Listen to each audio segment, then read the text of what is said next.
الرحيم الحمد لله رب العالمين والصلاة والسلام على الحبيب محمد وآله وصحبه أجمعين.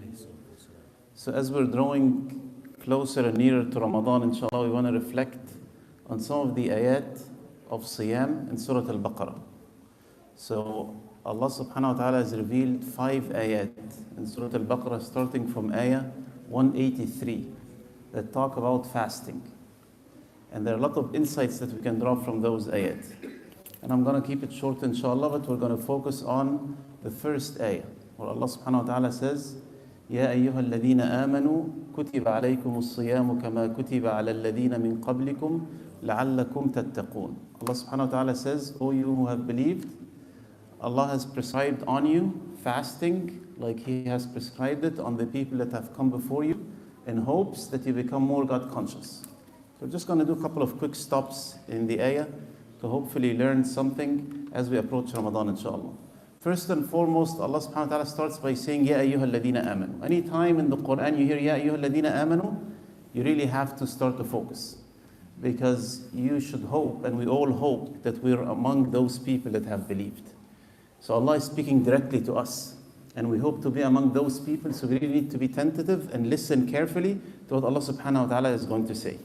So Allah subhanahu wa ta'ala says, Ya ayyuhal ladina amanu kutiba alaykum as-siyam. Now it's very interesting in the Quran, the word kutiba, prescribed, is usually used when it's something hard on the human being. It's not used when it's something easy. Allah says, kutiba alaykum al-qital wa huwa kurhun lakum. Allah has prescribed on you fighting, and He knows subhanahu wa ta'ala that it is tough on you. Allah says, kutiba alaykum idha hadara ahadakum al-maut. Allah says when He talks about death when it comes, and the wasiyah, Allah uses that word as well, kutiba. It's usually things that are hard. So Allah chooses that specific word as well when He talks about siyam subhanahu wa ta'ala. Allah says, kutiba alaykum as-siyam. We're going to understand shortly, inshallah, some of the reasons why. So Allah says, kutiba alaykum as-siyam kama kutiba ala alladhina min qablikum. So first, what is siyam? Siyam, the way we think about it is, I'm going to abstain from eating, drinking, and marital relationships. Now that's the first problem that we face. Our view of our ibadat has become very much an autopilot type of lens, which is, let me come for Isha. If I ask you what the blessed Imam has recited, most likely more than half of the people that have prayed have no clue what he recited. Not because you don't know the ayat, just because you are focused on outside, your work, your meetings, the food that you're going to eat. We just don't focus. We come into an autopilot mode. Let me check the box on Isha, 4 rak'at done, and I'm done. That's the same mindset we have for Ramadan. We think about Ramadan as, I'm going to abstain from my cup of coffee in the morning. And if I get through that, I'm good inshallah. That's not what Siyam is all about. Siyam means, yes, you abstain. But also in the Quran, Allah tells us about Sayyidah Maryam, that she said that she's going to do Siyam, فَلَنْ أُكَلِّمَ الْيَوْمَ إِنْسِيًّا. So it's not just that Siyam means you abstain from something that you're capable of doing. Capable of doing. So if you have no money, you cannot say, oh, I'm abstaining from giving other people money, because you don't have money. But when you have food, and when you have a wife, and when you have those pleasures, and then you abstain from it, then you're willingly making the decision that you're not going to do it. That is the proper meaning of Siyam. And Allah tells us that that Siyam was prescribed on the people before us as well. So you have to wonder, do the Jews also fast from dawn to sunset? Do the Christians do the same? Allah is giving you a hint. Allah is telling us, don't look just at the superficial acts that you're going to stop eating and drinking and marital relationships. Look at the deeper meaning. The proper siyam that was prescribed on us and prescribed on the people before us is self-control. Is that you can actually control your desires. And that's specifically something very important for us here, particularly for the youth. Because when they get brought up in this country, what do they listen to? I'm free to do whatever I want. It's my right. It's my freedom. Up to the convoluted logic that people now are arguing, I can just change my gender. There's no problem, it's mine. I can change it. That's exactly what we're teaching ourselves not to do in Siyam. We're teaching ourselves to control our desires. The desires that we can execute. In a regular day, you can just drink, you can eat. But in Siyam, we're teaching ourselves to control our desires.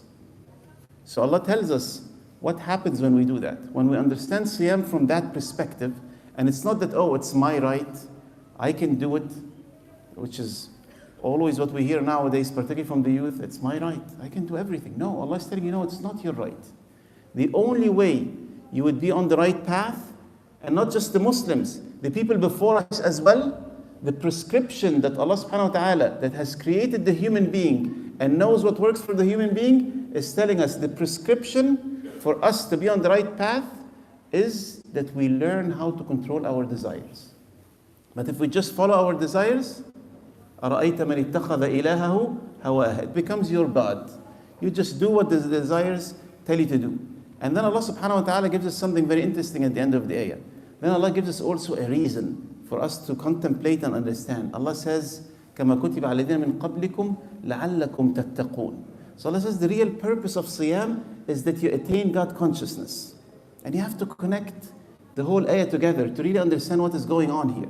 Because a lot of acts of worship, Allah says that they result into being more God conscious. But each one attacks it from a slightly different angle. Hajj attacks it from a different angle. Allah uses, again, the same idea that it's taqwa, but how does Siyam do it? Allah is really, what Allah is telling us, or one of the things Allah is telling us in this ayah is, one, if you really try to control your desires, it's going to be hard. And that's why it's kutiba.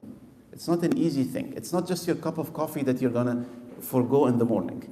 Understand that you're actually entering a real battle to control your desires.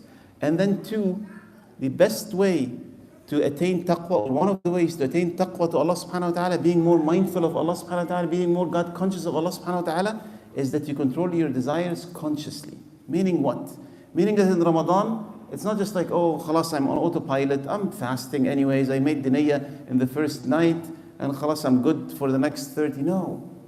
The real proper training camp that we're going through those 30 days is that when you wake up, you say, you know what, subhanallah, I have food in my fridge, and I'm not going to eat or drink.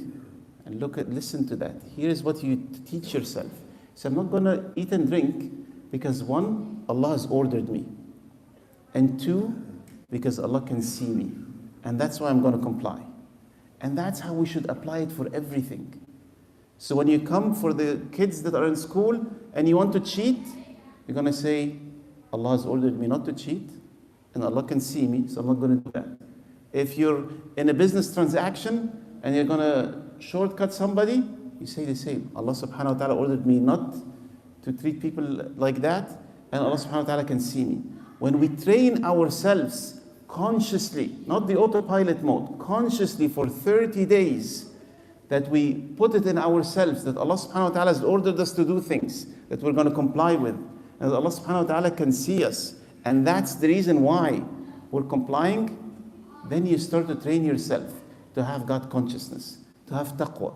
This is how those fruits last after Ramadan. But if we make this Ramadan an autopilot Ramadan, then it's going to be like the ones before and before and before. And everybody should just sit with themselves and ask themselves honestly, are you attaining taqwa every Ramadan? Are you becoming more God conscious?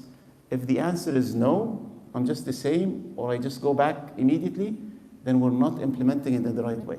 Then this is how we need to treat ourselves and train ourselves in those 30 days to actually think and understand that whatever Allah subhanahu wa ta'ala has told us, we're going to obey, sami'na wa ata'na, and we know that Allah subhanahu wa ta'ala can see us, which is the level of ihsan. أن تعبد الله كأنك تراه فإن لم تكن تراه فإنه يراك. So we ask Allah subhanahu wa ta'ala to make us reach the month of Ramadan and make us worship Him in the best possible way that pleases Him, and make us learn from that training camp of Ramadan, that we take lessons from it for the year throughout. And we ask Allah subhanahu wa ta'ala to make us witness multiple Ramadans to come. اللهم اغفر لنا ذنوبنا وإسرافنا في أمرنا وثبت أقدامنا وانصرنا على القوم الكافرين. ربنا هب لنا من أزواجنا وذرياتنا قرة أعين واجعلنا للمتقين إماما. ربنا اغفر لنا ولإخواننا الذين سبقونا بالإيمان ولا تجعل في قلوبنا غلا للذين آمنوا ربنا إنك رؤوف رحيم. اللهم إنا نسألك من خير ما سألك منه نبيك محمد صلى الله عليه وسلم، ونعوذ بك من شر ما استعاذك منه نبيك محمد صلى الله عليه وسلم. اللهم اللهم انصر إخواننا المستضعفين في فلسطين. اللهم انصر إخواننا المستضعفين في فلسطين. اللهم انصر إخواننا المستضعفين في فلسطين. اللهم وحد كلمة إخواننا المستضعفين في السودان وفي سوريا وفي شتى بقاع الأرض يا رب العالمين. اللهم إنا نسألك من خير ما سألك منه نبيك محمد صلى الله عليه وسلم، ونعوذ بك من شر ما استعاذك منه نبيك محمد صلى الله عليه وسلم. وآخر دعوانا أن الحمد لله رب العالمين.